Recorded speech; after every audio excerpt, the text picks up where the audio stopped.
Hey, what's going on, guys? The Horror Man back on Monthly Theme Thursday with my review of Godzilla vs. GIGAN.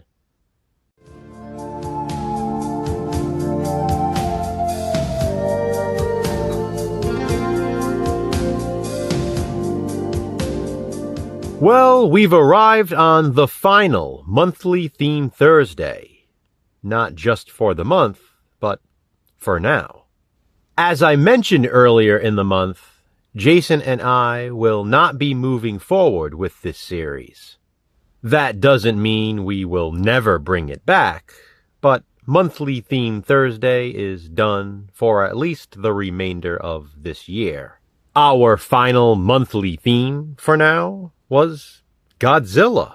On every Thursday this month, we've been watching and reviewing Godzilla movies. I still wish we had thought of it sooner and done kaiju. Although, had we done that, we probably wouldn't have stuck specifically to Godzilla. We would have probably also watched and reviewed some Gamera, King Kong, and other kaiju films. For this final monthly theme Thursday, I decided to watch what has always been one of my favorite Godzilla movies, Godzilla vs. GIGAN. This here is my New World Video VHS release of the film. Godzilla vs. GIGAN was released in 1972, and it was the follow-up to Godzilla vs. the Smog Monster, or Godzilla vs. Hedorah, which I reviewed earlier this month. An alternate title for this one is Godzilla on Monster Island. The movie follows out-of-work freelance manga artist Gengo. His girlfriend, Tomoko, who is a black belt in karate, by the way, sets him up with a job interview. It's for a designer position at a local amusement park. The theme park is called World Children's Land, and its main attraction is Godzilla Tower. There is also a Ferris wheel, a mushroom playground, a library, and other attractions. Gengo gets the job, and his new boss claims the mission of Children's Land is to bring peace to the world. Something about the whole situation seems off, though, and Gengo believes there might be some shady practices going on. His suspicions are only confirmed when he bumps into a young woman named Machiko one day on his way to the office. Machiko drops a reel of tape, which Gengo retrieves. Immediately following this run-in, members of the Children's Land staff start looking for the young woman. Gengo is told by the chairman of the company that Machiko is an enemy of peace. It turns out, however, this is not the case at all. The two soon meet again, and Gengo also meets Shozaku, an acquaintance of Machiko. Those two friends have been searching for Machiko's brother, who also worked at Children's Land, but has since gone missing. They believe he is being held hostage somewhere in the amusement park. Meanwhile, as the VHS states, alien monsters from outer space threaten to destroy mankind. King Ghidorah has arrived, along with GIGAN.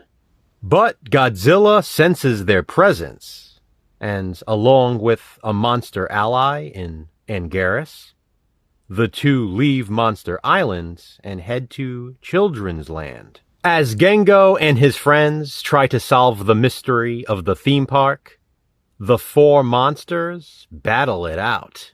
Godzilla vs. GIGAN is a kaiju war like never before. It's basically a tag team match as Godzilla and Anguirus take on the alien monsters.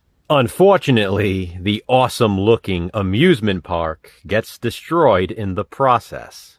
That is, of course, what always drew me to Godzilla vs. Gigan most. The theme park setting. I've always loved amusement park settings, and the majority of this film is set there. Children's Land looks really cool, especially the Godzilla Tower, that mushroom playground, and the Ferris wheel. Truthfully, though, I love the overall look of this movie regardless. I definitely have the most personal nostalgia for this one in the franchise. I love that the main character, Gengo, is a manga artist. There are some cool shots of manga covers and manga collections in the background of a lot of scenes. Godzilla vs. Gigan, in my opinion, has the perfect balance of the human storyline and the monster storyline. It's a fun mystery with the humans and a fun battle with the monsters. There is so much carnage and so much monster mayhem. Obviously, Godzilla looks awesome as always, and Garrus is really cool as well. King Ghidorah always looks great. But Gigan, for me anyway, and fittingly so, is the highlights of the kaiju in this. He has those hook hands and that really cool circular saw built right into his abdomen. And he does a lot of damage. Despite being made as a more family-friendly approach on the Godzilla franchise, this one features a decent amount of blood. Godzilla takes quite the beating from Gigan. Watching this again after such a long time brought back so many fond memories. Like I said, Godzilla vs. Gigan was always a favorite of mine. Revisiting it for this review was an instant reminder as to why. It's just so much fun, and maybe another perfect example of a movie to introduce others to the franchise. It has that great human element for those who appreciate that, and it also has, arguably, some of the best kaiju battle scenes for those who love that element. It's the best of both worlds, and ultimately, a great Godzilla movie. And man, do I love that amusement park setting. Godzilla vs. Gigan is awesome. But what do you think of it? Comment below and let me know.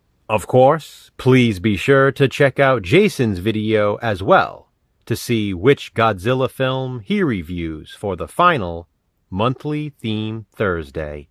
Even though Monthly Theme Thursday is no more, Jason and I will both be participating in the 31 Days of Horror, or 31 Days of Halloween, all through the month of October. So, in the place of Monthly Theme Thursday reviews next month, you'll be seeing Halloween-themed horror movie reviews instead.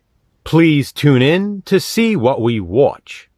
Until then, though, remember, physical media matters. Thanks for watching, guys. Hit that thumbs up and be kind. Subscribe.